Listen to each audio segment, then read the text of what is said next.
appearances. Mahomes, will he take another shot? Going to Kelce, and he connects. Mahomes to Kelce, to the... Travis Kelce strode into the Kansas City Chiefs locker room at Arrowhead Stadium, radiating the kind of energy that makes even seasoned NFL veterans glance up. It was Friday, August 22nd, and the Chiefs were set to face the Chicago Bears, a matchup with history, pride, and momentum hanging in the balance.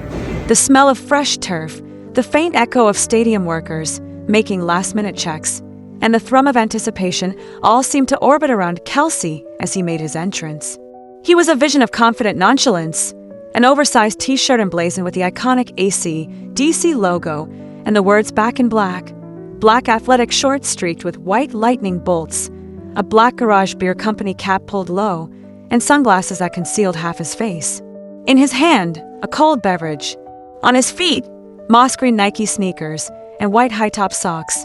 It was a look that said, "I'm here to play, but I'm also here to own the moment." For Kansas City, Travis Kelce is more than just a tight end. He's a cultural force. Arrowhead Stadium is his stage, and the locker room his green room.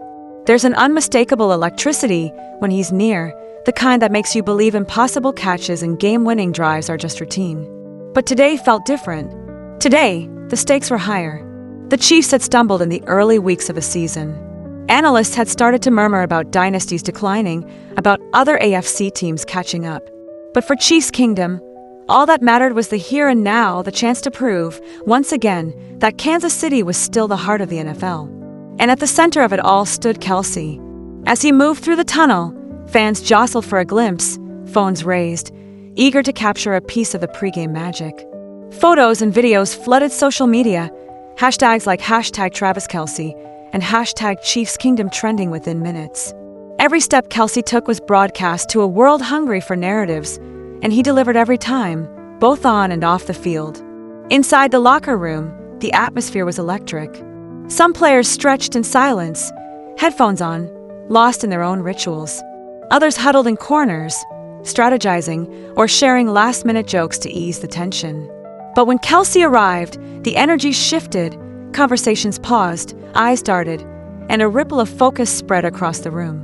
Patrick Mahomes, the Chiefs' superstar quarterback, was already in uniform, lacing his cleats. He looked up, spotted Kelce, and they exchanged a knowing nod, the kind reserved for warriors who have battled side by side, who trust each other implicitly. Their connection isn't just about timing routes or reading defenses. It's about an unspoken understanding, a shared mission. For the Chiefs, Mahomes and Kelce are the engine and the spark. Coach Andy Reid, usually the calmest presence in the stadium, couldn't hide a flicker of excitement. He knew what everyone else did. When Kelce is on, the Chiefs are nearly unstoppable. Reid's playbook is thick with innovation, but it often comes down to one thing: get the ball to 87 and watch the magic happen. The pre-game hours are a paradox. Time seems to crawl, every minute stretched thin by anticipation.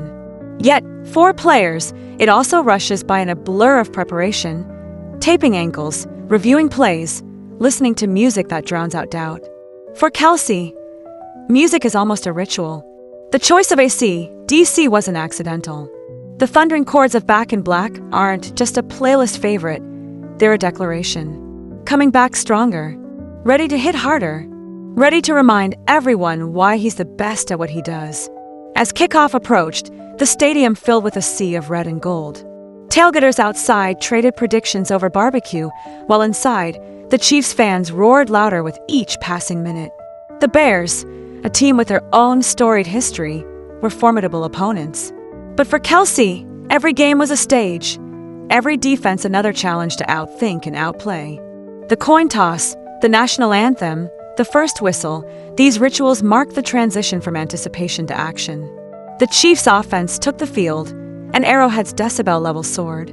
Mahomes and Kelce lined up, ready to execute plays they'd practiced 1,000 times, but with the improvisational genius that makes them so dangerous. On the first drive, Kelce broke free from coverage, juked a linebacker, and hauled in a pass over the middle. Simple, clinical, and yet somehow spectacular. The crowd erupted. Kelce didn't just catch the ball, he absorbed the energy of the stadium and gave it back tenfold. Each play, each movement, was a reminder. Greatness isn't just about talent, but about the way you seize the moment. But what makes Kelce truly captivating isn't just his athleticism. It's his charisma, his ability to connect with fans and teammates alike. He celebrates with infectious passion, pulling everyone into the moment. Touchdown dances, sideline jokes, mic'd-up banter, he's as entertaining off the field as he is on it. Reporters often say that interviewing Kelce is like catching lightning in a bottle. Unpredictable, electrifying, and always memorable. As the game unfolded, the Chiefs found their rhythm. Mahomes and Kelce played like they were connected by telepathy, slicing through the Bears' defense. The Bears fought back, scoring twice in the second quarter, but each time, Kansas City answered, refusing to let the momentum shift. By halftime, the Chiefs led, but only by a slim margin. The locker room at halftime was tense. Sweat dripped from faces, coaches barked adjustments, and the air buzzed with urgency. Kelce stood at the center, rallying his teammates. His message was simple: trust each other, execute, and leave everything on the field. It wasn't a Hollywood speech, just honest, raw leadership from someone who leads by example. In the second half, Kelce turned up the volume.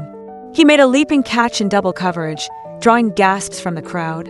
On another play, he bulldozed through defenders for a crucial first down, refusing to be tackled by anything less than 3 Bears at once. Each play was a testament to his relentless drive and uncanny football IQ. But Kelce's impact goes beyond stats. Off the field, he's become a style icon, a philanthropist, and a media personality.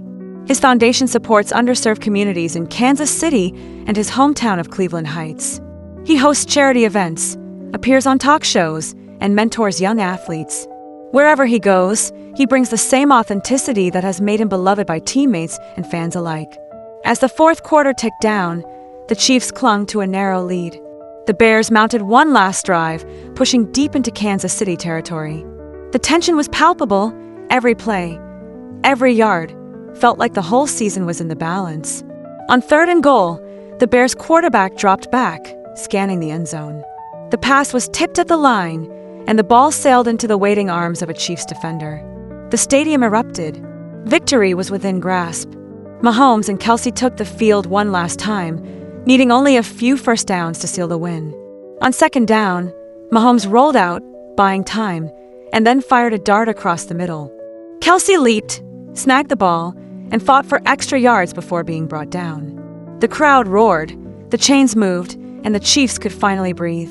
As the clock hit 0, players poured onto the field, celebrating another hard-fought win. Reporters swarmed Kelce, eager for a soundbite. He grinned, sweat-soaked and beaming, and delivered a line that would be replayed on highlight reels all weekend. This is what we live for. Games like this, moments like this. For Kansas City, walking off the field, Kelce high-fived fans, signed jerseys, and posed for selfies. His oversized t-shirt, once crisp, was now plastered to his back. The sunglasses were gone, replaced by the unmistakable twinkle of someone who knows he's just made another memory for the ages. Back in the locker room, the Chiefs celebrated as a team. Music blared, laughter echoed, and for a few minutes, the grind of the season faded away.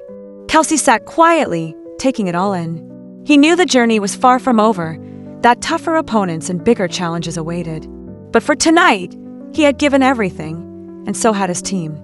As midnight approached, Arrowhead fell silent once more. The stadium lights dimmed, the stands emptied, and the city exhaled.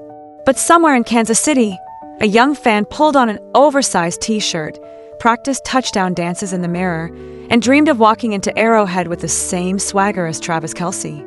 Because in the end, that's what legends do. They inspire, they electrify, and they leave us all wanting more.